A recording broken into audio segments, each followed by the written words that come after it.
नवरात्रि अर्थात 9 रातें। नव का अर्थ है 9 और रात्रि का अर्थ है रात। रात आराम और ताजगी प्रदान करती है। रात के दौरान आप नींद के माध्यम से अंदर की ओर मुड़ते हैं और सुबह आप तरोताज़ा और आराम महसूस करके उठते हैं। उसी तरह नवरात्रि में 9 रातें वह समय होता है जब आपको गहन विश्राम का अनुभव करने का मौका मिलता है। ये गहन विश्राम सभी प्रकार की परेशानियों से मुक्ति और रचनात्मकता, सकारात्मक ऊर्जा लाता है। प्रार्थना और अन्य आध्यात्मिक अभ्यास इस गहरे आराम को लाने में मदद करते हैं। इस समय के दौरान इंद्रिय विषयों में अत्यधिक लिप्त होने से बचना भी गहरे आराम में यानी कि ध्यान में इस प्रक्रिया को सहायता देता है। नमस्कार दोस्तों, कलयुग के चमत्कार संतों की वाणी में आप सबका स्वागत है। चैत्र नवरात्रि का पावन त्यौहार कल दिन मंगलवार 9 अप्रैल से शुरू हो चुका है। आज की वीडियो में हम लाए हैं माँ शैलपुत्री और माँ ब्रह्मचारिणी की कथा। पहले दिन माँ शैलपुत्री की पूजा होती है और दूसरे नवरात्रि पर माँ ब्रह्मचारिणी की पूजा होती है। हिंदू धार्मिक मान्यताओं के अनुसार माँ शैलपुत्री का जन्म पर्वतराज हिमालय के घर हुआ था, इसलिए इन्हें शैलपुत्री कहा जाता है। माँ के इस रूप को करुणा और स्नेह का प्रतीक माना जाता है। माँ शैलपुत्री ही सती के नाम से जानी जाती है। आइए जानते हैं इस बारे में पौराणिक कथा, जिसके अनुसार एक बार राजा दक्षपति के आगमन पर वहां मौजूद सभी लोग उनके स्वागत में खड़े हुए, लेकिन भगवान शंकर अपने स्थान से नहीं उठे। राजा दक्ष को भगवान शिव की ये बात अच्छी नहीं लगी। उन्होंने इसे अपना अपमान समझा। कुछ समय बाद दक्ष ने अपने निवास पर एक यज्ञ का आयोजन किया, जिसमें उन्होंने भगवान शिव को छोड़कर सभी देवी देवताओं को बुलाया। ऐसा उन्होंने अपने अपमान का बदला लेने के लिए किया था। सती ने अपने पति भगवान शिव से पिता द्वारा आयोजित यज्ञ में जाने की इच्छा जाहिर की। सती के आग्रह पर भगवान शंकर ने उन्हें जाने दिया। जब सती यज्ञ में पहुंची तो केवल उनकी मां ने ही उन्हें स्नेह दिया। उनकी बाकी बहनों ने व्यंग्य और उपहास से भरी हुई बातें कही। सती के पिता दक्ष ने भरे यज्ञ में भगवान शंकर के बारे में अपमानजनक बातें कहीं। सती ने जब अपने पिता के मुख से अपने पति के लिए बुरी बातें सुनी तो वे उस अपमान को सहन ना कर पाई और यज्ञ वेदी में कूदकर अपने प्राण त्याग दिए। और इसके बाद सती का अगला जन्म शैलराज हिमालय की पुत्री के रूप में हुआ और वे शैलपुत्री कहलाई। कहते हैं कि फिर तपस्या के बाद माँ शैलपुत्री का विवाह भगवान शिव के साथ संभव हुआ। माँ शैलपुत्री का जन्म क्योंकि पत्थर से हुआ था, यानी कि शैल से, इसलिए इनकी पूजा से जीवन में स्थिरता आती है। माँ शैलपुत्री देवी दुर्गा के 9 दिव्य अवतारों में से एक है। चैत्र नवरात्रि के पहले दिन इनकी पूजा की जाती है। समृद्धि और सभी सौभाग्यों की प्रदाता मानी जाने वाली माँ शैलपुत्री की भगत प्रकृति माँ के रूप में जय जयकार करते हैं और उनसे अपनी आध्यात्मिक जागृति के लिए प्रार्थना करते हैं। देवी माँ चंद्रमा को नियंत्रित करती हैं। माँ शैलपुत्री को गुड़हल का लाल फूल और सफ़ेद कनेर का फूल चढ़ाना बहुत शुभ माना जाता है। माँ शैलपुत्री के अन्य नाम सती, पार्वती, वृषारूढ़ा, हेमवती, काली, दुर्गा और भवानी आदि नामों से माँ को पुकारा जाता है। आत्मा के संपर्क में आने से हमारे भीतर सकारात्मक गुणों का उदय होता है। आलस्य, घमंड, जुनून, लालसा, घृणा नष्ट होती है, जिससे तनाव भी नष्ट हो जाता है।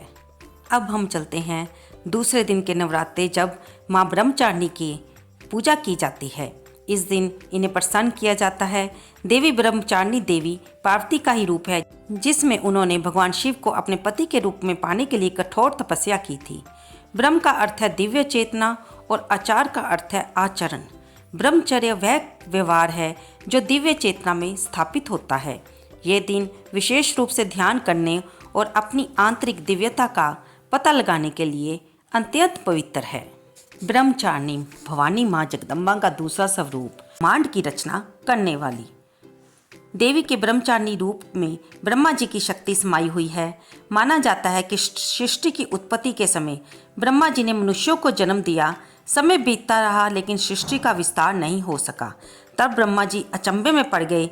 देवताओं के सभी प्रयास व्यर्थ होने लगे। सारे देवता निराश हो उठे।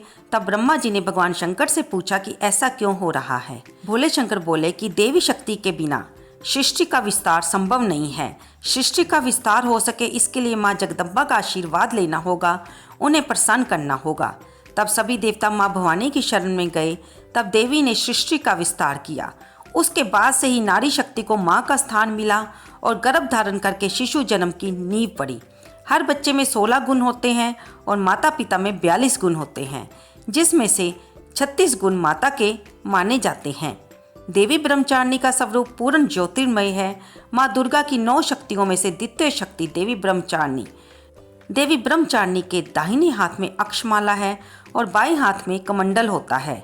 देवी ब्रह्मचारिणी साक्षात ब्रह्म का स्वरूप है, अर्थात तपस्या का मूर्तिमान रूप है। इस देवी के कई अन्य नाम हैं, जैसे तपश्चारिणी, अपर्णा, उमा। इस दिन साधक का मन स्वादिष्ठान चक्र में स्थित होता है। इस चक्र में व्यवस्थित होने पर साधक माँ ब्रह्मचारिणी जी की कृपा और भक्ति को प्राप्त करता है। माँ ब्रह्मचारिणी ने भी तपस्या करके भगवान शिव को पाया था। एक हाथ में रुद्राक्ष की माला और दूसरे हाथ में कमंडल धारण करने वाली देवी का ये ब्रह्मचारिणी स्वरूप कल्याण और मोक्ष प्रदान करने वाला है। इस स्वरूप की आराधना का विशेष महत्व है। इसके आराधना करने से घर में सुख संपत्ति और समृद्धि का आगमन होता है। अब हम सुनेंगे माँ ब्रह्मचारिणी की कथा। माता ब्रह्मचारिणी हिमालय और मैना की पुत्री हैं। इन्होंने देव ऋषि नारद के कहने पर भगवान शंकर की ऐसी कठोर तपस्या की, जिससे प्रसन्न होकर ब्रह्मा जी ने इन्हें मनोवांछित वरदान दिया, जिसके फलस्वरूप ये देवी भगवान भोलेनाथ की वामनी अर्थात पत्नी बनी। जो व्यक्ति अध्यात्म और आत्मिक आनंद की कामना रखते हैं, उन्हें इस देवी की पूजा से सहज ये सब प्राप्त हो जाता है। देवी का दूसरा स्वरूप योग साधक को साधना के केंद्र के उस सूक्ष्मतम अंश से साक्षात्कार करा देता है, जिसके पश्चात व्यक्ति की इंद्रियां अपने नियंत्रण में रहती और साधक मोक्ष का भागी बनता है। इस देवी की प्रतिमा की पंचोपचार सहित पूजा करके जो साधक स्वादिष्ठान चक्र में मन को स्थापित करता है, उसकी साधना सफल हो जाती है और व्यक्ति की कुंडलिनी शक्ति जागृत हो जाती है। जो व्यक्ति भक्ति भाव और श्रद्धा भाव से माँ ब्रह्मचारिणी की पूजा करते हैं, उन्हें सुख आरोग्य की प्राप्ति होती है, मन प्रसन्न रहता है, किसी प्रकार का भय नहीं सताता।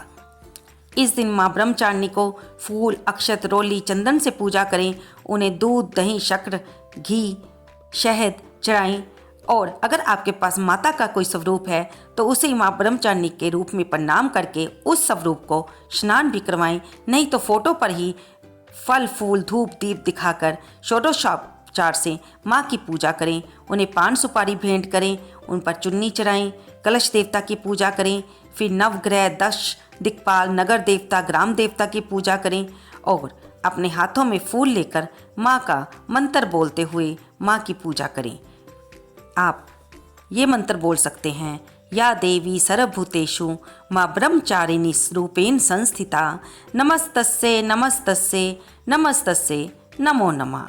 उसके बाद आपने नवरात्रे रखे हैं तो शाम को भी माँ की कथा करें, पूजा करें, दुर्गा सप्तशती का पाठ करें, दुर्गा चालीसा का पाठ करें और माँ से आरती के बाद क्षमा याचना भी अवश्य करें, ताकि जाने जाने में आपको व्रत रखने में जो भूल हो गई है उसके लिए माता आपको क्षमा करें और आपकी मनोकामना को पूर्ण करें। तो दोस्तों, ये थी माँ शैलपुत्री और माँ ब्रह्मचारिणी की कथा। आपको ये वीडियो कैसी लगी कृपया से लाइक करें, शेयर करें और कमेंट बॉक्स में जय माता दी लिखना बिल्कुल ना भूलें। धन्यवाद दोस्तों।